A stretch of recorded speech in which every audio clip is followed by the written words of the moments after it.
आप देख रहे हैं सुदर्शन टीवी। मध्य प्रदेश राजस्थान, एक साथ एक आवाज, न पक्ष न विपक्ष, सिर्फ निष्पक्ष समाचार। और ये होने जा रहा है बहुत जल्द आपका सर्वाधिक लोकप्रिय शुभदर्शन टीवी न्यूज चैनल अखंड भारत, पक्ष न विपक्ष, सिर्फ निष्पक्ष समाचार। मध्य प्रदेश के मंदसौर जिले के आरएसएस के वरिष्ठ स्वयं सेवक व भाजपा नेता जिन्होंने बचपन से ही संघ में काम किया व इन्होंने अपना संपूर्ण जीवन संघ को समर्पित किया है। ऐसे मदन राठौड़ जिन्होंने संघ को लेकर 1975 से आज तक 50 वर्ष की बहुत महत्वपूर्ण जारी, जिनका वीडियो भी सामने आया है। क्या कुछ बोले, आइए आपको सुनवाते हैं। साथियों नमस्कार, मैं बात कर रहा हूं आपातकाल में संघ नहीं होता तो क्या होता और संघ की भूमिका। कल 25 जून है, 50 साल पूर्ण होने जा रहे हैं। 50 साल पहले 25 जून 1975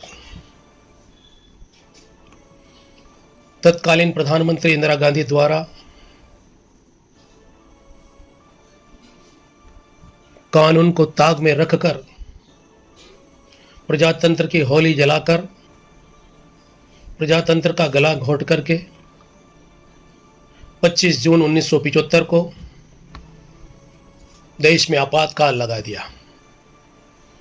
आपातकाल का मतलब न अपील, न दलील, न वकील, सारे दरवाजे बंद थे। इस विषम परिस्थिति में संघ की भूमिका क्या होगी? संघ नहीं होता तो क्या होता? इस बात का पूर्वाभास संघ के वरिष्ठ जनों को पूर्व में हो चुका था, क्योंकि तत्कालीन सरसंघ चालक बाला साहब देवरस ये ठीक तरीके से जानते थे कि आपातकाल लगने के बाद जिस प्रकार से 25 जून की रात को नेताओं को जेल में डाला गया, उसमें जयप्रकाश नारायण, अटल बिहारी वाजपेयी, लाल कृष्ण आडवाणी जैसे असंख्य लोगों को उसी रात को जेल में डाल दिया गया। दूसरे रोज भयावह स्थिति इस प्रकार थी कि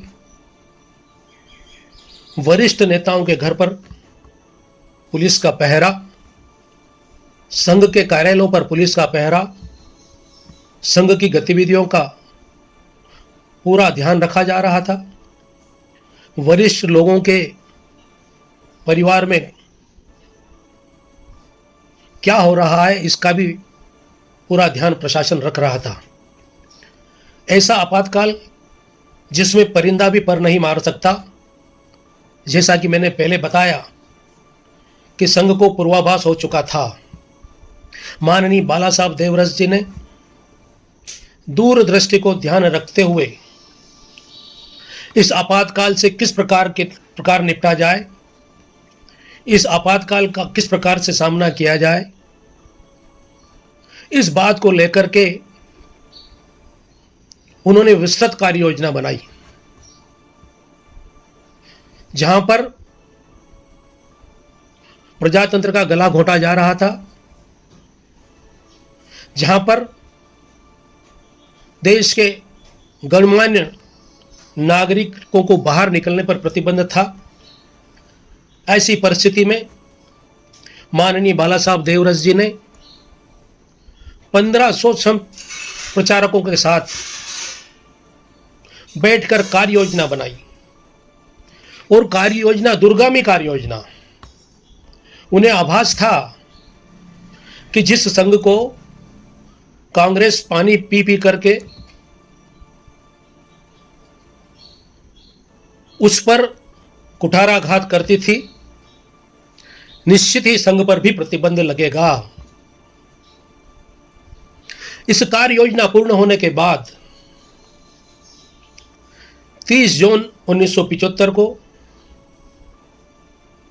माननीय बाला साहब देवरस को नागपुर के रेलवे स्टेशन पर गिरफ्तार किया जाता है।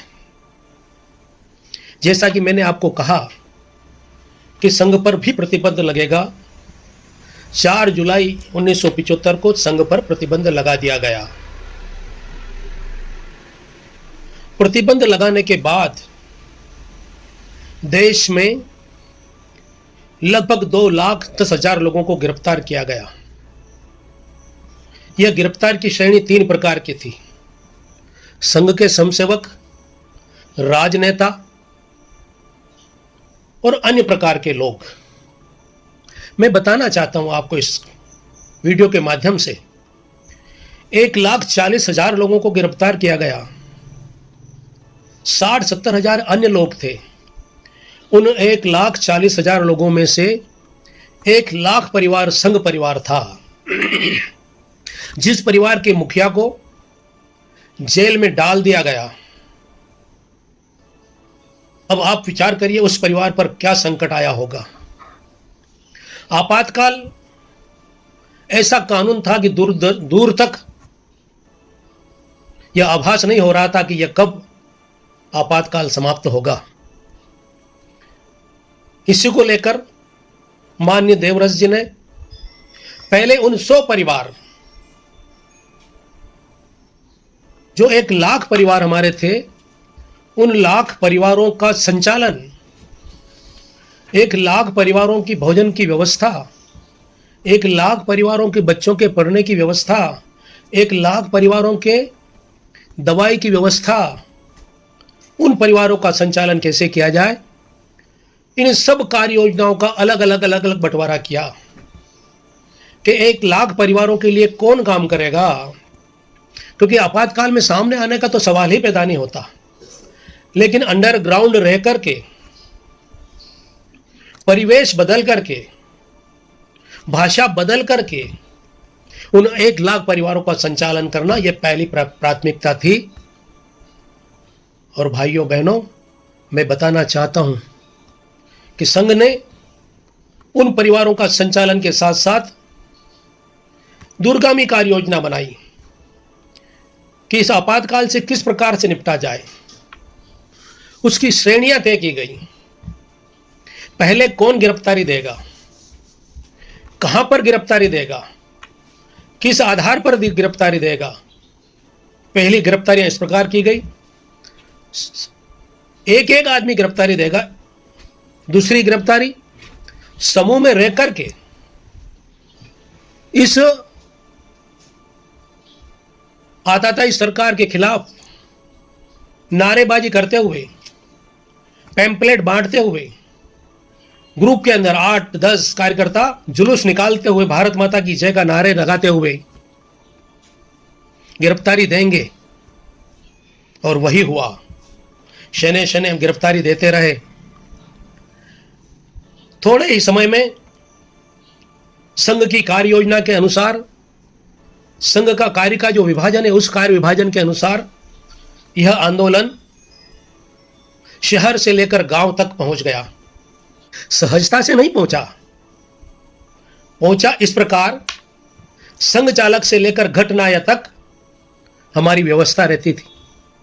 संघ चालक कोई बात तय करता तो गांव तक, घर तक उस बात को पहुंचाने का काम राष्ट्रीय स्वयंसेवक संघ शाखा के माध्यम से, घटनायक के माध्यम से घर पहुंचाता था।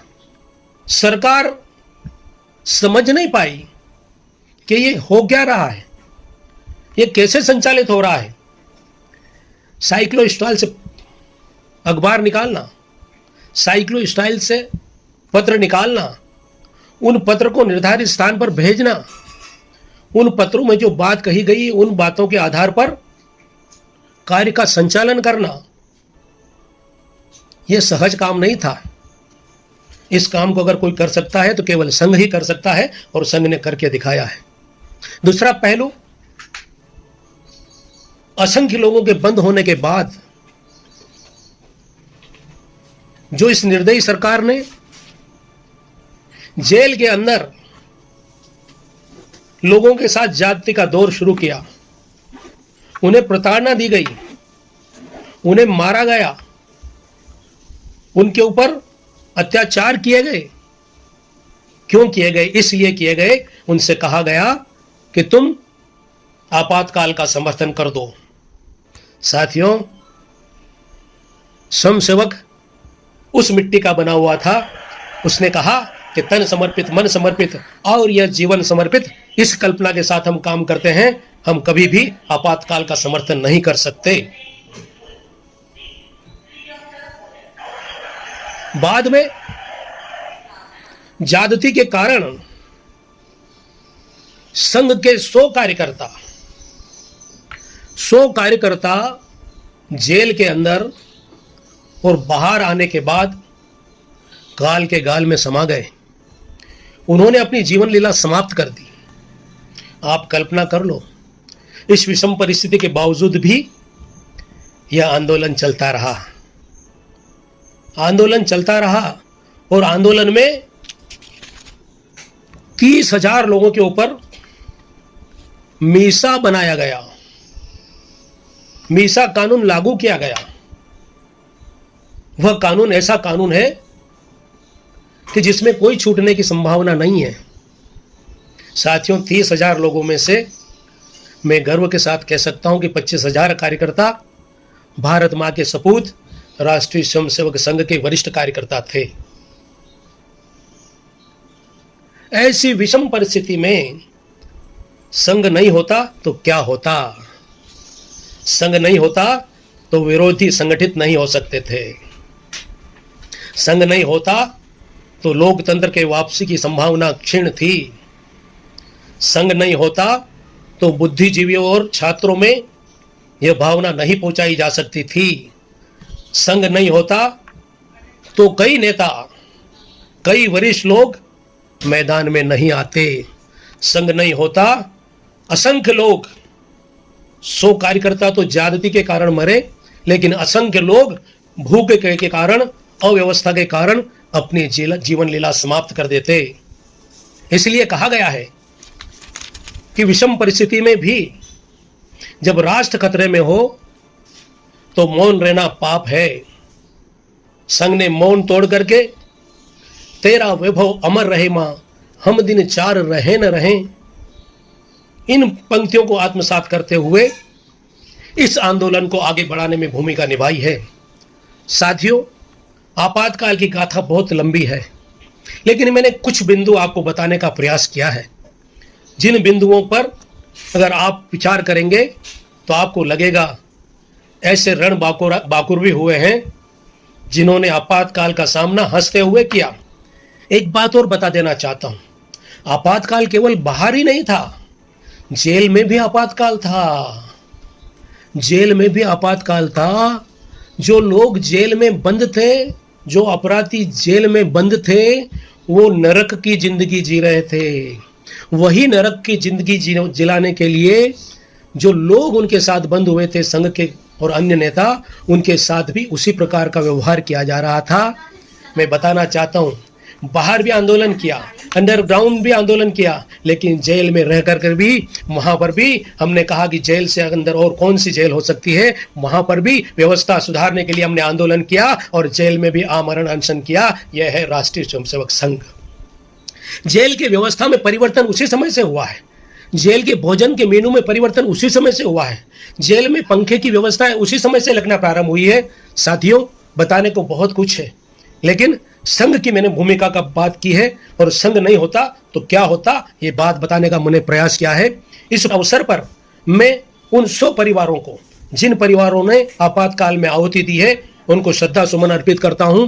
और जिन लोगों ने इस देश आजादी को, प्रजातंत्र को बचाने का प्रयास किया है, उन असंख्य लोगों को मैं नमन करता हूं। भारत माता की जय। तेरा वैभव अमर रहे मां, हम दिन 4 रहे न रहे। जय हिंद, जय भारत।